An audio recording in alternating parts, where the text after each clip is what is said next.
ایک سوال یہ تحریر فرمایا کہ میرے ایک دوست نے مجھے مولانا مودودی کی تفسیر دی جو میں کچھ عرصے سے پڑھ رہا ہوں.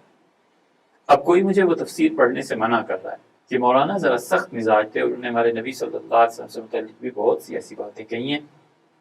میں مولانا مودودی کے ماضی سے باخبر نہیں ہوں. اب میں کیا کروں؟ تفسیر پڑھنا چھوڑ دوں یا پھر کچھ اور پڑھنا شروع؟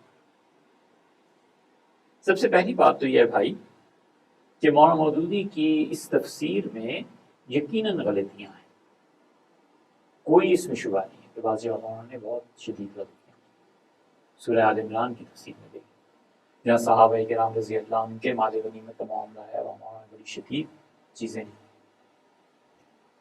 امہات المومنین یہ تفہیم القرآن پہلے ترجمان القرآن میں چھپتی تھی اور پھر اس کے بعد آہستہ آہستہ آہستہ آہستہ مولانا نے اس تفسیر کو چھپا دیا. وہاں آپ دیکھ لیں امہات المومنین کے متعلق انہوں نے جو زبان استعمال کیا بہت شدید زبان، بہت سخت زبان تھی. پھر تو لوگوں نے ان کی توجہ دلائی، مولانا نے فکریں بدل دی اور جب ایڈیشن نئے آئے تو اس میں نئے فکرے آ گئے تھے. یہ سب چیزیں درست ہیں لیکن بات جتنی ہو اتنی ہی کرنی چاہیے. یہ باتیں اہل علم کی ہیں، علماء کے اختلافات ہیں. مولانا نے جو چیزیں لکھی تھیں ان پہ مولانا کو بتایا بھی کیا کہ حضرت یہ چیزیں ایسے نہیں ایسے، ایسے نہیں ایسے. اس کے باوجود اگر کوئی آدمی اتنا گہرا علم اور مطالعہ نہیں رکھتا اور وہ صرف قرآن پاک کا ترجمہ اور آسان چیزیں پڑھنا چاہتا ہے تو اتنی بھی پابندی نہیں ہے جتنا لوگ اس قصے کو بڑھاتے. خاص طور پہ ان کا یہ کہنا کہ حضور اقدس صلی اللہ علیہ وسلم کے متعلق بہت سی باتیں کہی ہیں، یہ کہنے میں سوچ لینا چاہیے. کبھی ملاقات ہو تو ان سے کہیں حضرت رسالت مآب صلی اللہ علیہ وسلم کی ایک بھی توہین کفر ہے. بہت سی باتیں تو بہت سی ہیں نا، ایک مرتبہ بھی اگر توہین کرے تو کفر ہے. کہاں حضور اقدس صلی اللہ علیہ وسلم کے متعلق بہت سی باتیں کہی؟ غالباً انہوں نے خود بھی نہیں پڑھی ہوگی، بس کسی سے سن لیا ہوگا آگے چلا دیا ہوگا. ثابت کر دیں مولانا سے بھی اختلافات کوئی حرج نہیں ہوتے ہی ہیں، لیکن یہ کہاں سے ثابت ہو گیا کہ وہاں کافر ہو گئے؟ یہ کہہ کیا رہے ہیں؟ یہی جو آپ نے تحریر فرمایا نا کہ مولانا ذرا سخت مزاج تھے، مولانا سے سخت مزاج تھے یا نرم مزاج تھے، اس سے تو بحث نہیں ہے. اور انہوں نے ہمارے نبی صلی اللہ علیہ وسلم متعلق بھی بہت سی باتیں کہی ہیں. کیا بات کہی ہے؟ کفر کی ہے. جنازہ کیسے پڑھ دیا پھر لوگوں نے؟ صاف کھل کے کہیں کہ وہ کافر. بہت خطرناک بات ہے. وہاں کی جتنی بھی تحریرات ہیں حضرت رسالت مآب صلی اللہ علیہ وسلم کے متعلق ایسی گستاخی کے الفاظ جس کی تعویل بھی نہ کی جا سکے اور وہ صراحتاً کفر ثابت ہوتا ہو، ایسے نہیں. خدا کا خوف جو آپ کے بڑے بڑے اکابر علماء ان سے ملنے جاتے تھے.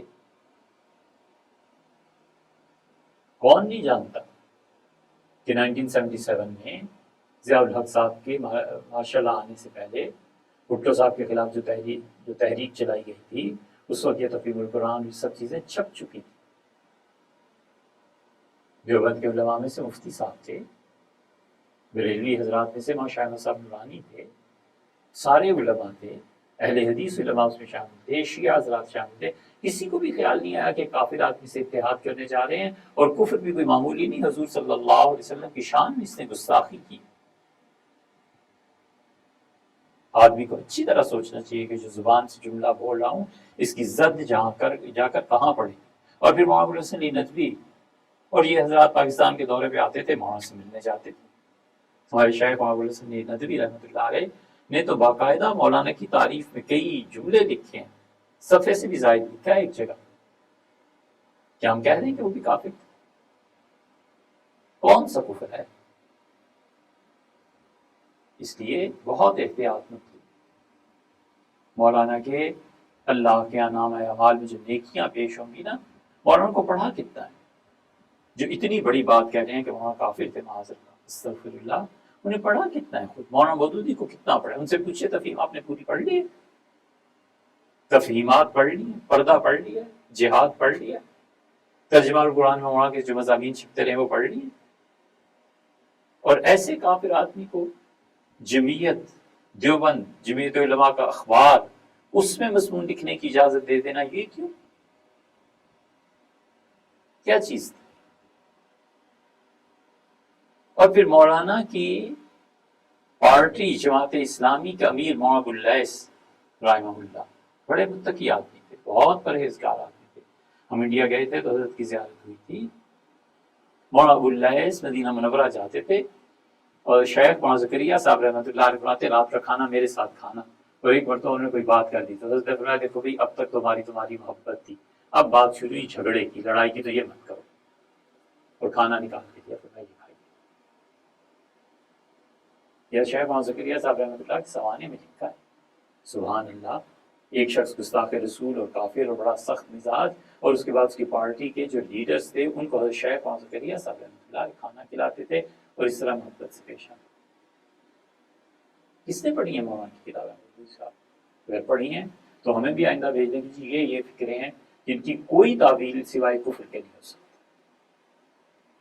مولانا کے نیکی اور مولانا کے بہت بڑے کارناموں سے کارنامہ امید ہے قیامت میں اللہ کے اپنا وزن رکھے گا. اور وہ سوشلزم کے خلاف مولانا کی مسلسل تحریریں ہیں. کیمونزم کے خلاف، سوشلزم کے خلاف جتنا کچھ مولانا نے لکھا ہے نا، مولودی صاحب نے، اس زمانے کے جتنے مسلمان مفکرین آپ نکال کے لائیں کہ کسی نے اتنا کچھ مولانا اور اس مؤثر طریقے پہ سوشلزم اور کیمونزم کے خلاف لکھا. کیمونزم پورے بر صغیر کو بہا کر لے جاتے. جن لوگوں نے بند باندھے ہیں، ڈاکٹر نجات اللہ صدیقی، محمد مودودی، ندوہ کے حضرات، ان حضرات نے بند باندھے. تو اس لیے بات جتنی ہے بس اتنی کہنی چاہیے. اور آخری بات اس سلسلے میں عرض کریں، آپ نے تفسیر کا پوچھا تو آپ کیوں وہ تفاسیر پڑھ لیتے جس پہ کسی کا اب تک تو اختلاف کوئی سامنے نہیں آیا. مولانا احمد سعید صاحب دہلوی رحمۃ اللہ کی تفسیر ہے کشف الرحمان، وہ پڑھ لیجیے. مولانا عبدالمجید العبادی مرحوم کی تفسیر ہے، وہ پڑھ لیجیے. اور اسی طرح درس قرآن آسٹریلیا بلڈنگ لاہور سے چھپتا ہے، اسے پڑھ لیجیے. کسی کا بھی اختلاف نہیں رہے گا. اور الحمدللہ بنیادی طور پر قرآن پاک کو سمجھنے اور سمجھانے کے لیے یہ 3 تفاسیر بھی اپنی جگہ پر بہت اہمیت رکھتی ہیں.